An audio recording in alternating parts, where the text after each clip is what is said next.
pour l'invitation, aussi avec Frédéric, du coup, ça rime, c'est marrant. Et à Jean-Jacques pour l'introduction sur les anticorps, ça me facilite la tâche. Donc vous avez compris, je travaille sur les anticorps. Je vais commencer rapidement par me présenter, je pense que pas grand monde le connaît. Donc voilà. Donc, j'ai fait mon cursus universitaire quand même sur Bordeaux, mais je suis parti entre-temps en Italie pour faire ma thèse et en Australie pour faire mon postdoc.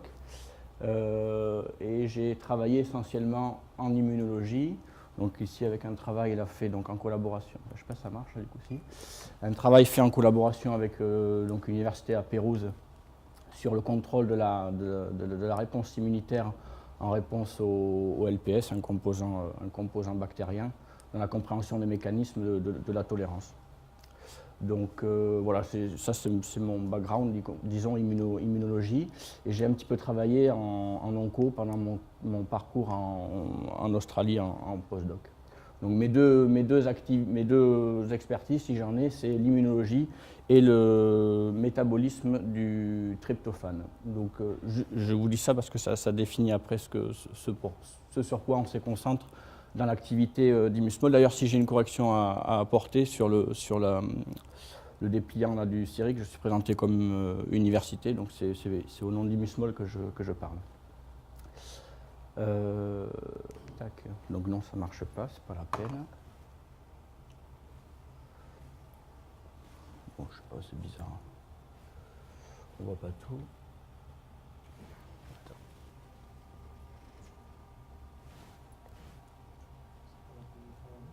C'est pas en plein écran? Je sais pas.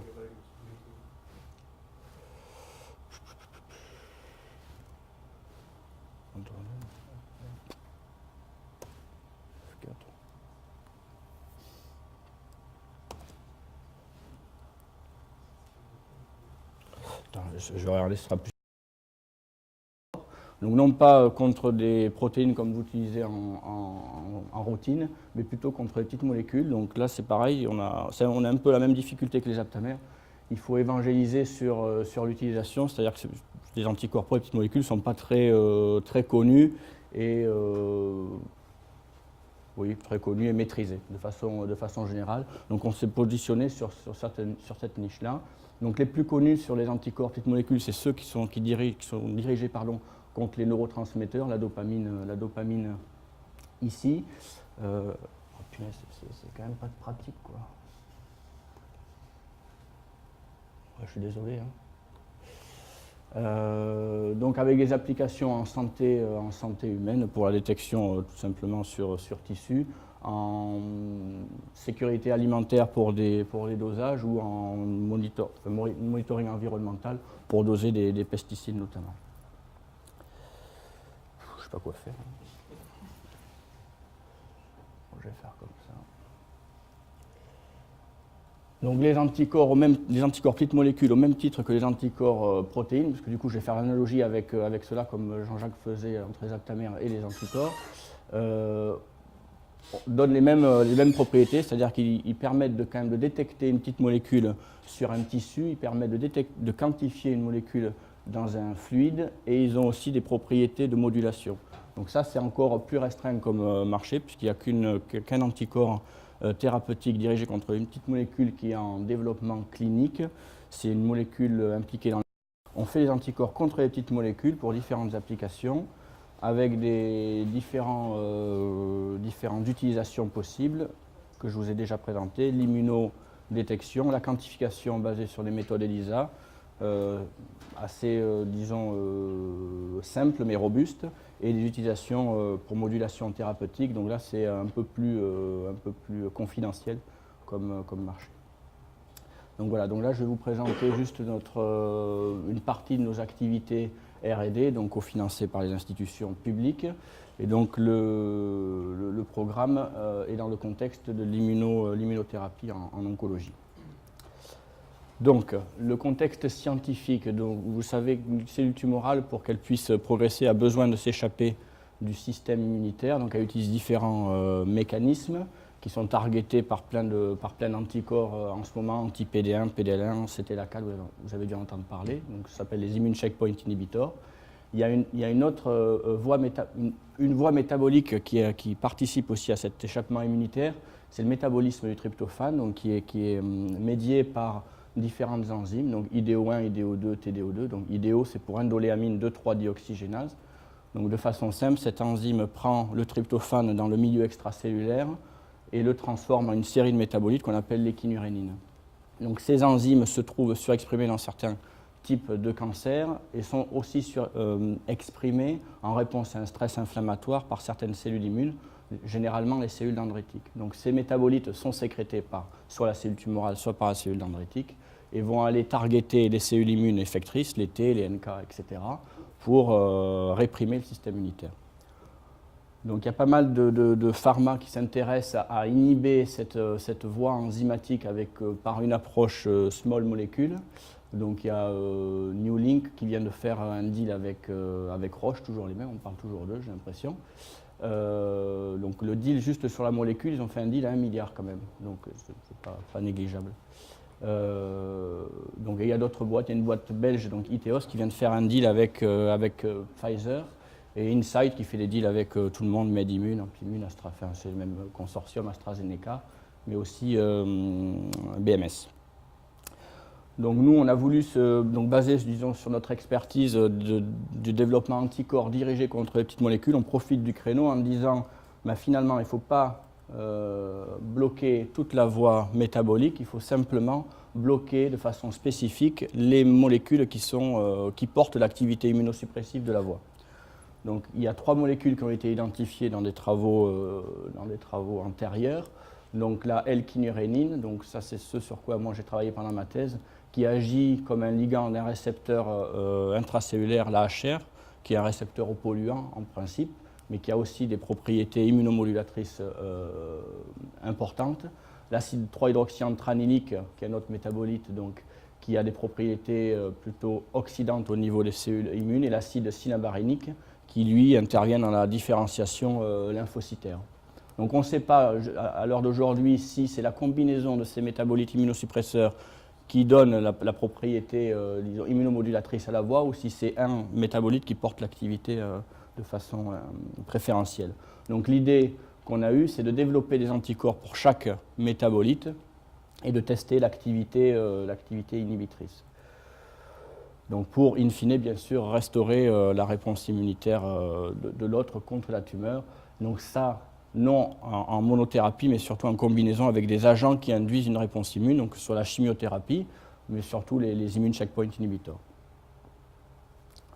Donc on m'a demandé de parler un peu de la propriété intellectuelle, puisque c'est ce qui est important pour les startups, c'est notre valo.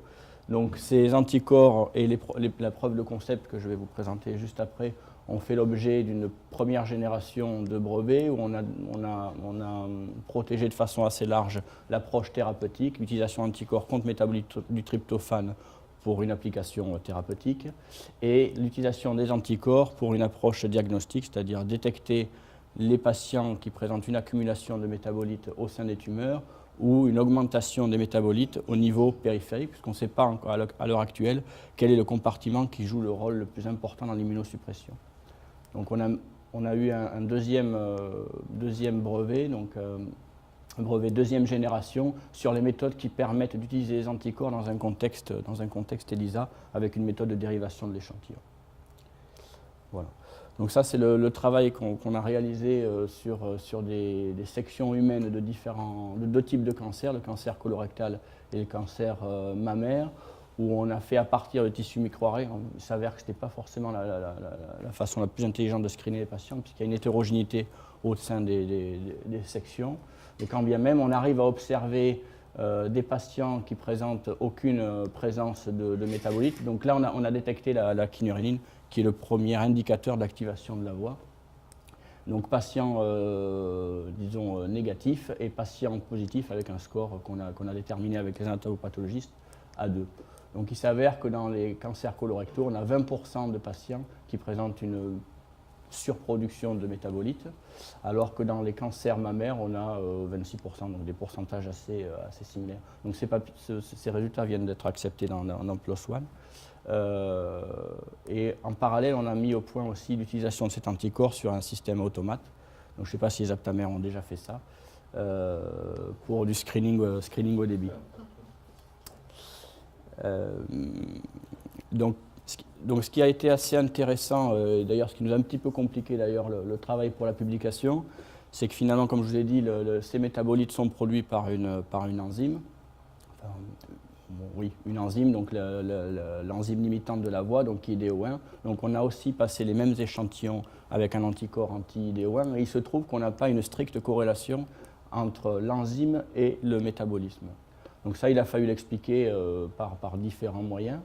Donc la première, la façon la plus simple d'expliquer, c'est qu'il y a les autres isoformes qui pourraient prendre le relais de cette enzyme, donc l'IDO2 ou la TDO2, mais on n'avait pas d'anticorps et il n'en existe pas sur le marché qui sont spécifiques pour la forme humaine.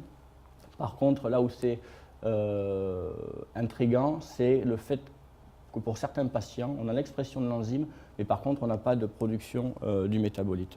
Donc ça, on n'a pas encore expliqué. Par contre, ça a déjà été observé dans le compartiment immunitaire, sur les cellules dendritiques, où on peut avoir l'expression de l'enzyme, mais qui n'est pas active sur le plan enzymatique, mais qui agit comme une molécule de signalisation, tout simplement.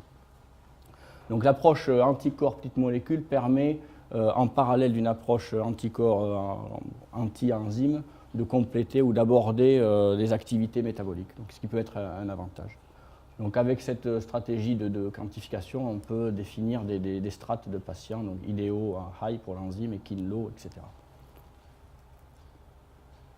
Donc ça, c'est pour l'approche, c'était pour l'approche détection sur tissu. Comme je l'ai dit, on ne sait pas quel est le compartiment qui joue le rôle majeur dans l'immunosuppression. Donc on regarde dans les deux compartiments, on développe les méthodologies nécessaires pour les deux compartiments. Donc la deuxième, c'est pour la quantification dans le plasma. Donc le challenge pour détecter une petite molécule dans le plasma, donc les anticorps ont cet inconvénient, c'est qu'ils ne détectent pas de façon libre les petites molécules, ce que font les aptamères, ça il faut l'avouer. Mais par contre, en utilisant des procédés évolués, intelligents j'espère, on arrive à rendre la molécule détectable dans l'échantillon avec des niveaux de sensibilité, en tout cas qui répondent à nos problématiques. Donc on a développé un test ELISA pour la kynurénine qu'on a cross-validé avec la MASPEC. Donc on a une bonne corrélation, il y a un petit shift entre les valeurs. On a testé donc ça c'est en collaboration avec l'Institut Bergonié et particulièrement Antoine Italiano. Donc on a récupéré des sérums de patients tout venant versus donc, des sujets sains. On a mesuré le niveau de kynurénine et on s'aperçoit qu'il y a différentes strates de patients. Donc on a regardé là, juste à titre exploratoire si c'était corrélé au niveau de métastase, mais enfin la présence ou non de métastase, pardon, mais ça n'a pas l'air. Et donc ce kit ELISA fait l'objet maintenant d'un produit commercial qu'on vend en ligne. Donc si vous voulez doser la kynurénine tryptophane, vous pouvez le faire en achetant nos kits. Voilà.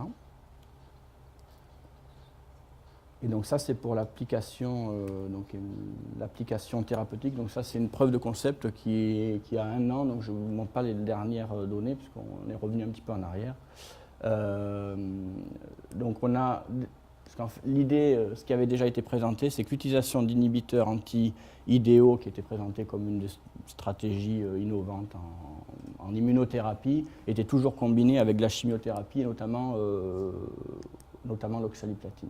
Donc on s'est dit, on va utiliser le même schéma de traitement. Donc on a pris des souris, donc un modèle de cancer colorectal. Donc là, c'est des souris non traitées, souris avec l'oxaliplatine qui ont un effet très mineur. Donc on les présente de façon individuelle, c'est plus parlant. Et ensuite, on a combiné l'oxaliplatine avec un des 3 anticorps. Donc ici, l'anti-kynurénine, on n'a pas d'effet majeur. L'anti-3HA, on commence à avoir un effet, sauf sur une... Je ne sais pas si ça marche là. Ah mais non, je suis bête, c'est normal. Donc ce qui était intéressant pour ce groupe-là, c'est qu'on a réussi à avoir un rejet de tumeur. Et sur le dernier groupe, on avait un effet synergique un peu plus important. Donc ça, c'était notre preuve, pardon. Excusez-moi, il ne faut pas revenir en arrière. notre preuve de concept, c'est ce qui nous a permis de faire le levier pour les financements publics notamment. Donc maintenant, notre stratégie, c'est d'utiliser nos anticorps, non pas avec des agents de chimiothérapie, mais avec des immune checkpoint inhibitors. Donc on a développé des modèles expérimentaux, donc ici avec l'anti-CTLA4, donc ici sur un modèle cancer colorectal qui répond partiellement à l'agent, et ici un modèle non répondeur qui est un modèle mammaire, donc tout ça sur des modèles syngéniques.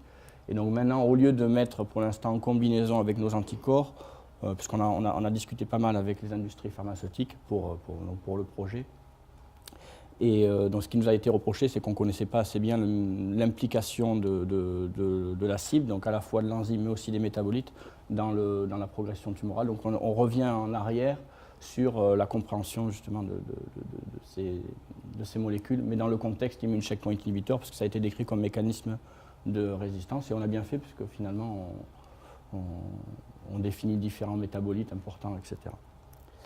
Et en fait, je crois que voilà, c'est tout.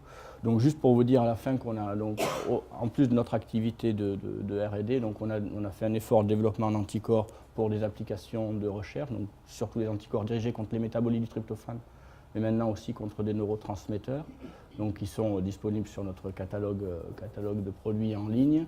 Et on a, avec un partenaire en Allemagne sur des kits de détection de petites molécules, on distribue d'autres produits. Voilà, sur un marché toujours anticorps, petites molécules, neurotransmetteurs, catécholamines, etc. Vous avez été créé quand, votre société? 2012. 2012. Oui. Et vous êtes combien dedans? On est 3. Je recrute là.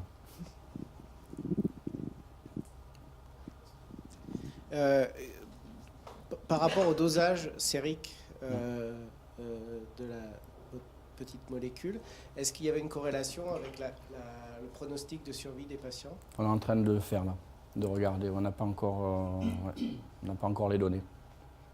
Donc là, par contre, à partir de données expérimentales, on a observé que le niveau de certains métabolites corrélait avec la réponse à certains agents immunothérapeutiques, donc les immune checkpoint inhibitors. Donc là, on est en train de voir pour monter une étude clinique pour regarder s'il y a effectivement un rôle pronostique. Et pas avec d'autres traitements, type l'induction de la mort. Non. La mort induite par la mort immunogénique induite dans certaines tumeurs, donc de restaurer ça sur des tumeurs résistantes, par exemple, à certaines drogues, les trucs qu'a fait Guido Kremer. Oui, Kremer et Zidvogel. On n'a pas regardé. Là, c'est vrai qu'on s'est focusé sur les immune checkpoint inhibitors, puisque c'est un rationnel plus évident dans le sens où ça induit une réponse inflammatoire et que cette voie est un senseur endogène de l'inflammation. C'est pour ça qu'on s'est mis là-dedans. Mais effectivement, les morts immunogéniques alors je ne sais plus ce qu'ils utilisent, c'est les cyclophosphomides. Non, c'est pas cyclophosphomides, c'est quoi? Je ne sais plus. Ouais, voilà, ils ont avec la calréticuline. Là, ouais. Donc non. Oui, j'ai une question technique. Vous parlez de anticorps IgG, c'est ça? Quand vous parlez d'anticorps? Oui, oui. Et vous n'avez pas réfléchi sur le nanobodies, par exemple? Non. Parce qu'ils sont plus petits.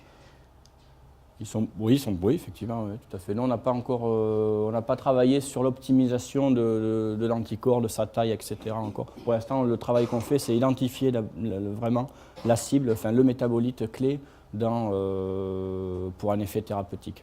Voilà, une fois qu'on aura défini ce métabolite-là, on travaillera sur l'anticorps pour l'optimiser, les caractéristiques d'affinité, de pharmacocinétique, etc. D'accord. Ok, merci.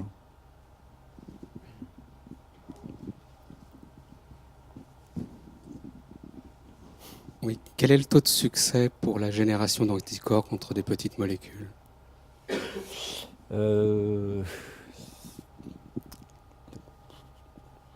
Ça, c'est difficile à dire. Pour l'instant, ça dépend des molécules, mais je dirais 50-60%, ouais, à peu près. Ouais. C'est la même chose pour les aptamères. Voilà. J'ai eu juste. C'est bon.